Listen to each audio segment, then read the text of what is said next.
read it again, because your perspective changes as the years go.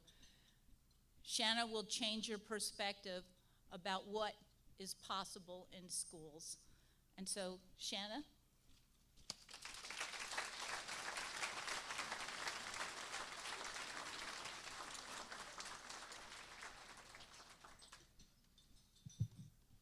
I'm going to lower this. I'm a little bit vertically challenged. I just want to start off by thanking Karen and Stephanie and Carrie and the whole Fun for Teachers team. These people change lives, and I'm so honored that they chose me to speak tonight, and I'm a little bit overwhelmed and shocked too. I also want to thank my family who's over there at table 9. They have been with me through. They were at every ballet recital. I was the worst dancer in the row. Every soccer game when it was freezing outside, and they're here again tonight. I'm so grateful. I thought I'd start out with a little lesson, because that's what teachers do, and we're going to do a little think, pair, share. So I want you all to think right now, if I said to you, you had unlimited time and unlimited funds to pursue your passion, what would you do with your life? I want you to think of that. Then I want you to pair with somebody next to you and share what your passion would be. I'll give you about 30 seconds for that.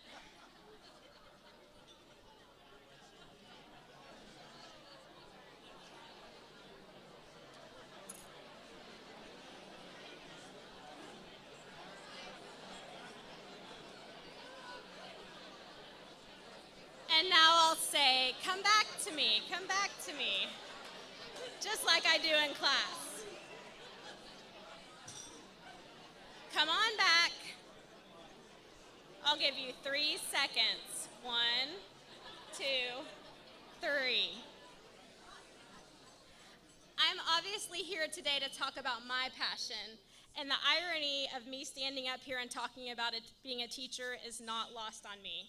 Because if you would have asked me 20, 15, or 10 years ago what I would be doing with my life, I would have said anything in the world but being a teacher. And that's because I grew up in a family of educators. My father was a teacher and an assistant principal during the Vietnam War. My mom was a teacher, an assistant principal, a principal, and finally she retired as the associate superintendent of human resources in ALEAF. And while most people, I hear some ALEAF people. While most people spent their childhoods at the beach or running around with friends, I literally spent my childhood in an elementary school. Literally. My best friend, Brian Sanders, and I were both only children, and both of our moms were principals. And so instead of hiring a babysitter for the summer, they took us to school. And I can remember having run of the entire school. We played hide and seek, we had all kinds of games, but what we spent most of our time doing was sitting in the classroom and teaching lessons to our stuffed animals. We even had grade books. And people, some of you might know Tom Wilson. He was in Katy for years. He would come up to me and say, "You're going to be a teacher just like your mother." And I would say, "No way." And the reason I said no way is because every night when we would leave school, and this was the summer, this was June, it would be about 4 o'clock, and my mom would carry out a tote tray full of work. And about this much of the work was stuff she was doing for the school. And about this much of the work were government regulations that she was going to have to put into place at the school. And I thought, something's wrong here. And I was pretty young to think that, so you know it was really bad. I went to school for elementary school in ALEAF, where my mom was principal. And I, at the time, had some of the most spectacular teachers. I didn't know it because it was my norm. I had 2 teachers in particular, Betsy Evans and Melinda Ziegler, who completely changed my life. Somebody knows one of them. And they believed in me, and they always encouraged me, and because of that, I believed in myself. For middle school, my parents moved, and they sent me to what was known, and probably still is known, as the best public middle school in Houston. And everything changed for me. When I got there, I was surrounded by very cosmopolitan, upper and wealthy students who didn't really need to be taught. In fact, all of us could have sat down and passed any state standardized test with no help. And as a result, some of our teachers didn't have to teach us. And I actually just thought last night, as I was thinking about what I was going to talk about, one of my assignments. In the fall of my 6th grade year in science, and this is the only thing I wrote down because I couldn't possibly remember it, we had to memorize all 642 muscles in the human body and label them, and all 206 bones. I don't know if any of you know where your incus is or your hyoglossus, but I do. It was that kind of busy work that made me realize that not all teachers are exceptional. And I lost a lot of confidence that year. The students I was with had spent their entire lives memorizing and regurgitating, and they were really good at it. When I had been in elementary school, my whole life was about thinking outside of the box, being creative. And I felt at that moment that I had lost my passion for school. In fact, one morning I woke up and said, I don't want to go today. Luckily, when I entered the 7th grade doors of Mrs. Joan Jennings' class, everything changed for me. Mrs. Jennings greeted every student at the door every single day and said something positive to us. Sometimes it was as innocuous as I like your shirt. Other times it was, I saw you at the volleyball game, you did great. But by the time we crossed the threshold into her room, we were happy and we knew Miss Jennings was there to support us. I'm not sure what her curriculum was. All I know is that she wanted to teach us to write. And every day we wrote. In fact, she would put a prompt on the board on Mondays, and on Fridays, we would turn in our response to the prompt. We were on block scheduling, so I was in her class for 10 hours a week, and we probably spent about 6 of those hours writing. Her only requirement was that once a 6 weeks, we had to submit our paper to be read to the class. And I had no confidence in that area. I had spent my entire 6th grade losing confidence and not feeling like I was smart enough. So I waited until the very last prompt. And I remember she wrote it on the board, and it said, the car ride was uncomfortable. And that's what I was supposed to write 10 pages on. I turned it in, and somehow mine found its way to the bottom of the pile, and there were 5 above mine that she read. And she read all of these essays about the car ride being uncomfortable. And they were all about how physically uncomfortable it was. The seat belt was cutting into somebody, they couldn't move. And I sat there in a panic because I hadn't read the prompt that way. When I saw the car ride was uncomfortable, I thought it meant socially. And so I wrote, it's true, I wrote a story about a lady picking up her mother-in-law at the airport and how the mother-in-law the entire way home berated her for not being good enough for her son, and she felt uncomfortable.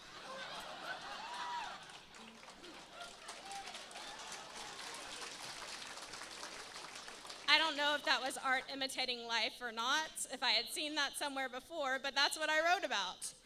And so I sat horrified. And I was even more horrified when Miss Jennings came up to me at the end of class and said the dreaded words, I'd like to see you after class.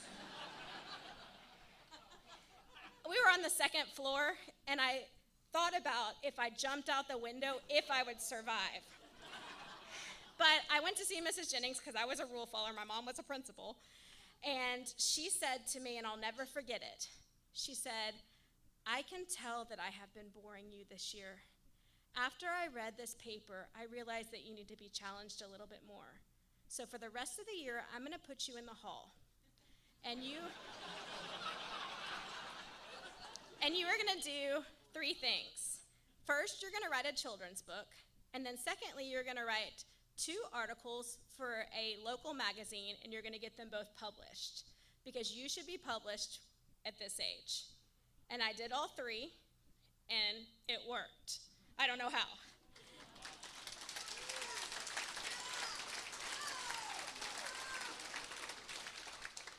And my experience with Miss Jennings was so amazing, and she believed in me so much that at the end of my 7th grade year, she recommended me for testing for the Gifted and Talented program at the middle school.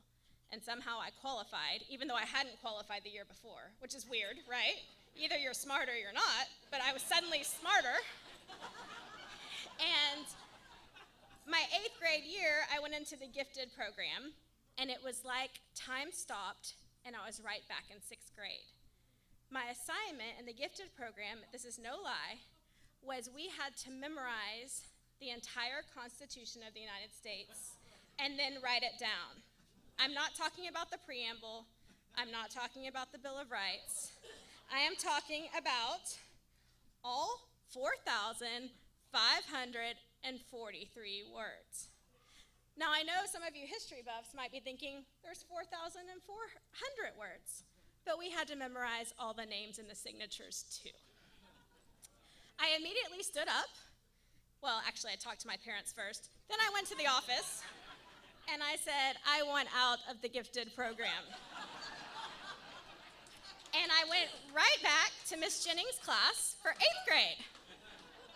After that, my high school career went really well, and I went to probably what I call the best decision of my life, a little school in College Station, Texas, called Texas A&M. Thank you. A little school part of the SEC called Texas A&M. And that was where I laid the foundation for my future. I knew that from a young age, my dad told me I was extremely argumentative and talked back a lot, and I should be a lawyer. And so I decided that's what I'll do. And so after law school, or after college, I applied to law school. And I wanted to go to a law school here in Houston called South Texas College of Law. And I applied, and I was rejected. But Mrs. Jennings was in my head, and so I wrote them a letter. And I said, I want you to know that you are making a huge mistake. I was so dumb, I didn't know, right? And I said, you're making a huge mistake. I have chutzpah, I have drive, and if you don't let me into your law school, you're gonna regret it one day. And 2 days later, I got a letter and they had admitted me.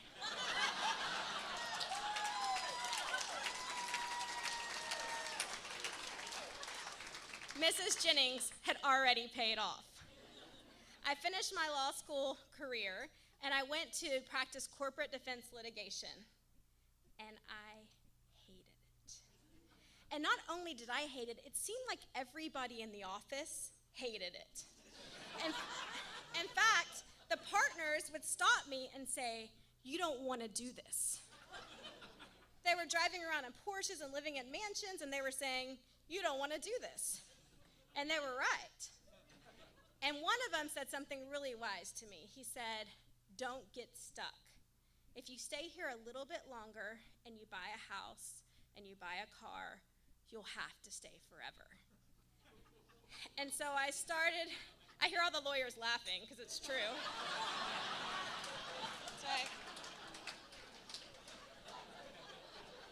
And so I started thinking about what I would do. And I started praying about it because I really had no clue. And I kept hearing God's voice say, you're going to be a teacher. And I kept saying, no, I'm not. And this went on for about a year. And then, although it's against every religion in the world, I bargained with God. I said, you know what, Lord, if I'm going to be a teacher, I'm only going to be a teacher if I can teach at what I consider the best public school in Houston, and I'm only going to be a teacher if they will hire me to teach gifted children, because I want to do what Mrs. Jennings did for me. And so I went through 6 months of alternative certification, and then I ended up on the doorsteps of Memorial High School, and they hired me to teach gifted children. And I was like, Lord, you were right again.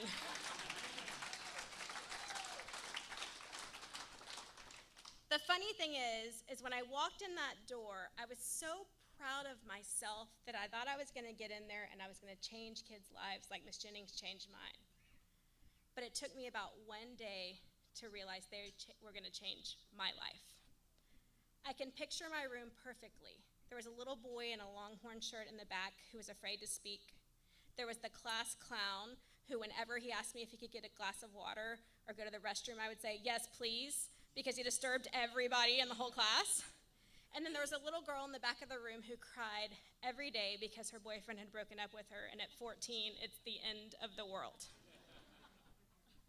I quickly realized that about 25% of what I did to influence them happened in the classroom, and about 75% happened outside.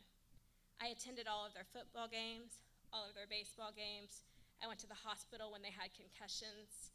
I started going to their birthday parties. I hugged them, which is, of course, not proper anymore for a teacher, but we all know they need love.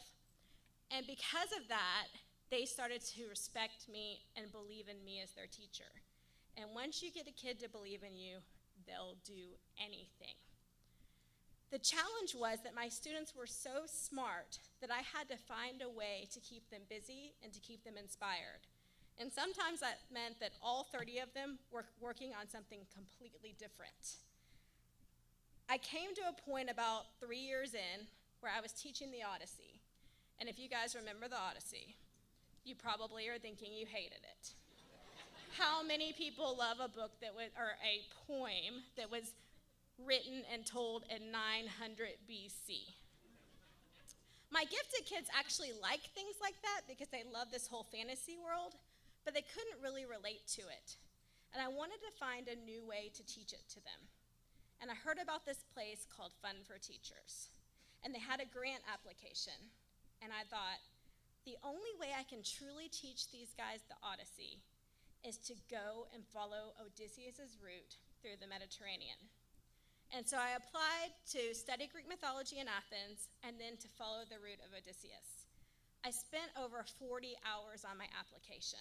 I'm a little bit of a perfectionist, and I really wanted the money.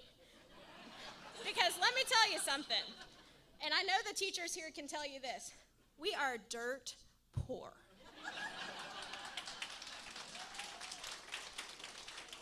And when I say that, I mean there is no possible way any teacher can pay rent and a car note and insurance today. And so for us to go on a summer vacation is like giving us $1 million. And this wasn't a vacation. This was a life-changing event. And so I applied, and I got it. And my mother will attest to this. I called her in tears saying, I got it, I got it, I got it. And then I spent 3 months planning out every detail. Because it doesn't matter what you learn in the books. I didn't know what the Mediterranean felt like when Odysseus said there were rough waters. I didn't know what the smell of salt smelled like every morning when he woke up. I didn't know what it felt like for him to pull up to an island in a boat and wonder what was on the other side of the hill. But I learned it all when I got the Fund for Teachers grant. And when I went back to my classroom, I taught it in a totally different way. In fact, I told my kids that the Odyssey is relevant to all of us because all of our lives are an Odyssey. We all leave home, we all face monsters, we all go through trials, and we all eventually go right back home. And so instead of just teaching the text, which I did, I also had them journal their entire freshman year as an Odyssey, from the moment they left home and came to high school to all the monsters they faced, which were mostly biology monsters, not English, all the way through what it felt like to finally reach the end of their freshman year. They blogged this, which they love to do, and they also wrote it so that they could look back on it in a few years. Fund for Teachers changed my life. I was in a point where I felt like I was stagnant. I wanted to be able to inspire, just like Miss Jennings had inspired me, and it allowed me to do that again. I am forever grateful for what they do. And so when I asked you about your passion before this, I want you to think how many of you are actually doing it. How many of you wake up every morning excited to go for work? I do, every single day. And when I come home, I can't pay for my cable bill, and I'm still happy.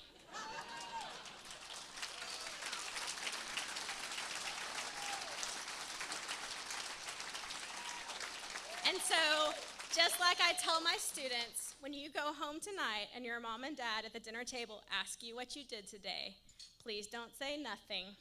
please say, I thought about my passion and I decided how I can pursue it. Thank you.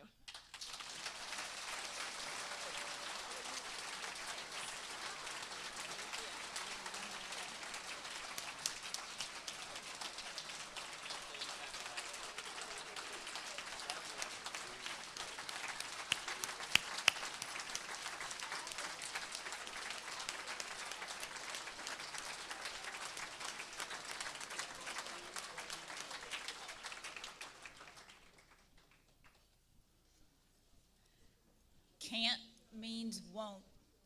She doesn't ever say can't. Thank you, Shanna.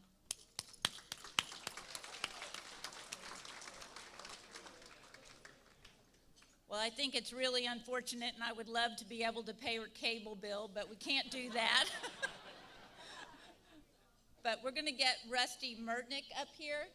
Rusty's also a teacher, but tonight he's going to help us raise some money to make sure that we can send some more people on their own journeys.